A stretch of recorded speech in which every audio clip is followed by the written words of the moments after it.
आज हम देवरिया ज़िले में मौजूद हैं। देवरिया हत्याकांड को लेके यहीं के रहने वाले जिला पंचायत सदस्य जी हैं, वो अपना खुद ही परिचय अपना दें। मैं ज्ञानेश्वर द्विवेदी, पूर्व सदस्य जिला पंचायत फाजिल नगर, जागू ब्राह्मण जागू कुशीनगर की तरफ से मैं आज देवेश से मिलने आया था। सत्यप्रकाश जी के परिवार की जो सामूहिक हत्या हुई है, उस हत्या का दोषी मैं किसी प्रेम को नहीं मानता हूँ। उत्तर प्रदेश सरकार इसके लिए दोषी है। उत्तर प्रदेश सरकार द्वारा जो शासन चलाया जा रहा है, जो एसपी और डीएम देवरिया को चला रहे हैं, वो इसके लिए दोषी हैं। सत्यप्रकाश जी के परिवार की हत्या करने वाले लोगों को तो फांसी की सज़ा होनी चाहिए, लेकिन उससे पहले यहाँ के एसपी और डीएम पे भी दफा 302 का मुकदमा दर्ज करके और उनको भी जेल भेजने का कार्य होना चाहिए, क्योंकि उनकी लापरवाही से एक पूरे परिवार का सर्वनाश हो गया है। मैं ये मांग उत्तर प्रदेश सरकार से करता हूँ और उत्तर प्रदेश सरकार से ये निवेदन करता हूँ कि आप आर्थिक मदद, जिस परिवार को घर में खाने का उससे पहले भी नहीं था और आज भी नहीं है, आप अभी तक आज 6 दिन बीत गया, आपकी संवेदना शून्य हो गई है कि उस परिवार के लिए आप अभी तक एक प्रधानमंत्री आवास और एक मुख्यमंत्री आवास की घोषणा तक नहीं कर पाए हैं। मैं इसकी मांग करता हूं कि कम से कम इतनी तो आपके अंदर रहना चाहिए कि त्वरित कार्रवाई के तौर पे आप उसके लखनऊ तक गोरखपुर गए, बच्चे को देखा, आपने अनमोल को देखा, आपके लोग लगे हुए हैं, आपने अपने मंत्री और विधायक और सांसद को शून्य कर दिया है। आप समाज का वर्तमान में प्रतिनिधित्व कर रहे हैं, आप जिला पंचायत सदस्य हैं। क्या उत्तर प्रदेश में लगता है कि प्रशासनिक व्यवस्था और राजस्व की व्यवस्था, आप पंचायत से जुड़े हुए हैं, पंचायत की व्यवस्था कहीं न कहीं ये कारण नहीं है, ये छोटे छोटे मामलाओं को इस तरीके से बढ़ा दे रहे हैं कि वो आदमी आत्महत्या तक कर दे रहा है, हत्या की बात छोड़िए आत्महत्या कर दे रहा है। तो सरकार को कब सरकार की आंखें खुलेगी कि इस तरीके के अधिकारियों को सस्पेंड करने से क्या होगा? वो तो कहते हैं सस्पेंड होंगे तो बड़ा पद मिल जाएगा, क्योंकि जनता का पैसा 2 नंबर की तरह से लूटे हुए रहते हैं। इनके पैसे जिसको कहा जाता है करोड़ों में चला जाता है, 2 महीने में बहाली हो जाती है।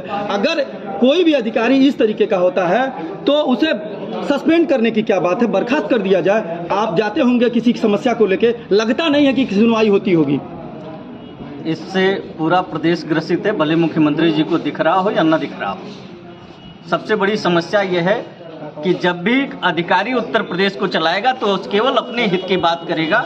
जो 11 कैबिनेट उन्होंने आईएएसओं का बना रखा है, वही उत्तर प्रदेश को संचालित कर रहे हैं। न मंत्री की चल रही है, न विधायक की चल रही है, न सांसद की चल रही है, और विधायक और सांसद न भाजपा के किसी कार्यकर्ता की चल रही है। जो जनता से जुड़ा हुआ है उसकी बात न थानेदार सुनता है, न डीएम साहब सुनते हैं, न एसपी साहब सुनते हैं। एसपी साहब अपने दरोगा की बात सुनते हैं और डीएम साहब अपने लेखपाल की बात सुनते हैं, और इन लोगों ने खुली छूट दे रखी है वसूली के लिए। जो काम 5,000 रुपये में होता था वो 50,000 रुपये में हो रहा है। यही उत्तर प्रदेश का सुशासन है। इस तरह से आप मीडिया के सामने बोल रहे हैं तो कहीं आपकी सदस्यता रद्द नहीं हो जाएगी? हो जाए, मुझे इसकी चिंता नहीं है। मुझे इसकी चिंता है कि इस उत्तर प्रदेश में बसने वाले सभी लोगों को न्याय समुचित मिलना चाहिए। किसी पार्टी से, मुझसे पार्टी है, मैं किसी पार्टी से नहीं, कोई ना कोई, सारे उत्तर प्रदेश में बसने वाले लोग 80% लोग किसी न किसी पार्टी से जुड़े हुए हैं।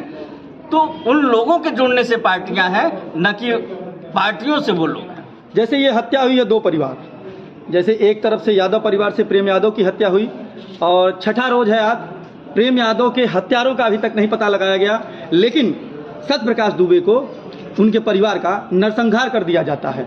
लेकिन इसमें लेकिन शब्द बहुत ज़बरदस्त है कि शासन प्रशासन अब तक समाज के बीच में उस हत्यारे को क्यों नहीं ला रही है। न आप प्रेम यादव से सवाल कर सकते हैं, न सत्यप्रकाश दुबे से सवाल कर सकते हैं। सवाल कर सकते हैं तो सरकार और प्रशासन से, जो अभी तक इस मामले को खुली किताब की तरह क्यों नहीं रख रही है। मैं यही आश्चर्य में हूँ कि अभी तक यहाँ के एसपी साहब इस बात का खुलासा नहीं कर पाए कि प्रेम यादव की हत्या कैसे हुई, उसके दोषी कौन हैं, इसका खुलासा नहीं हो पाया। मैंने तो अभी सुना कि जो सामूहिक नरसंहार हुआ है उसकी पोस्टमार्टम रिपोर्ट भी अभी सार्वजनिक नहीं की गई है। आखिर ऐसा कौन सा कारण है कि उसको छुपाया जा रहा है, उसको उजागर नहीं किया जा रहा है? मैं इस बात से बहुत चिंतित हूँ। मैं उत्तर प्रदेश सरकार का ध्यान इस पर आकृष्ट करना चाहता हूँ कि आप प्रयास करके, कल आपके स्वास्थ्य मंत्री यहाँ आए हुए थे, मैं उनसे आपके माध्यम से निवेदन करना चाहता हूँ कि वो पोस्टमार्टम रिपोर्ट को सार्वजनिक करें तत्काल प्रभाव से।